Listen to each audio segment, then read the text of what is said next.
मयूरभंज युव कांग्रेस पक्षर जिला आरक्षी अधीक्षक कार्यालय सम्मुखें विक्षोभ और कुशपुतलिका दाह। शनिवार दिन प्राय गोटाए समय मयूरभंज युव कांग्रेस पक्षर विक्षोभ प्रदर्शन सहित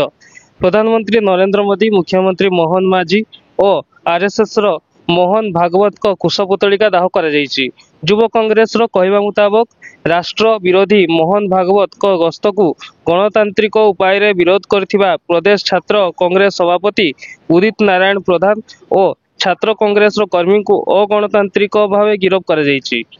यथाशीघ्र मुक्त करने को नहीं एभली प्रतिवाद करी विक्षोभ प्रदर्शन करने सहित कुशपुतलिका दाह कहते। तेबे सरकार यथाशीघ्र छात्र कांग्रेस सभापति उदित नारायण प्रधान और छात्र कांग्रेस कर्मी मान मुक्त न करिले आगामी दिन में आंदोलन को व्यापक कर मयूरभंज युव कांग्रेस पक्षर चेतावनी दि जाइछि।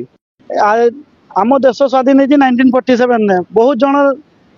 देशप्रेमी माने निज जीवन को उत्सर्ग कर देश को स्वाधीन करने किंतु आरएसएस मुख्य मोहन भागवत जेपरी से बयान दौरान देखिए देश स्वाधीन हो राम मंदिर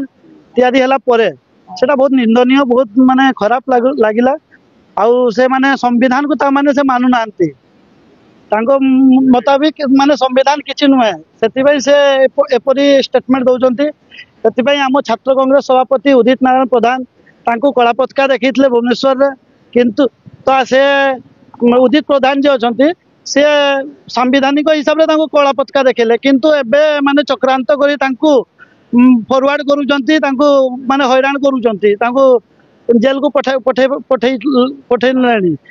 जदि उदित प्रधान को तुरंत रिलीज न करा जाए आगामी दिन में छात्र कांग्रेस हो युव कांग्रेस हो आम राजरास्ता को ओल्लैबा। एटा आज आम मयूरभंज एसपी ऑफिस सामने खाली ट्रेलर देखीचु आगामी दिन में बहुत बड़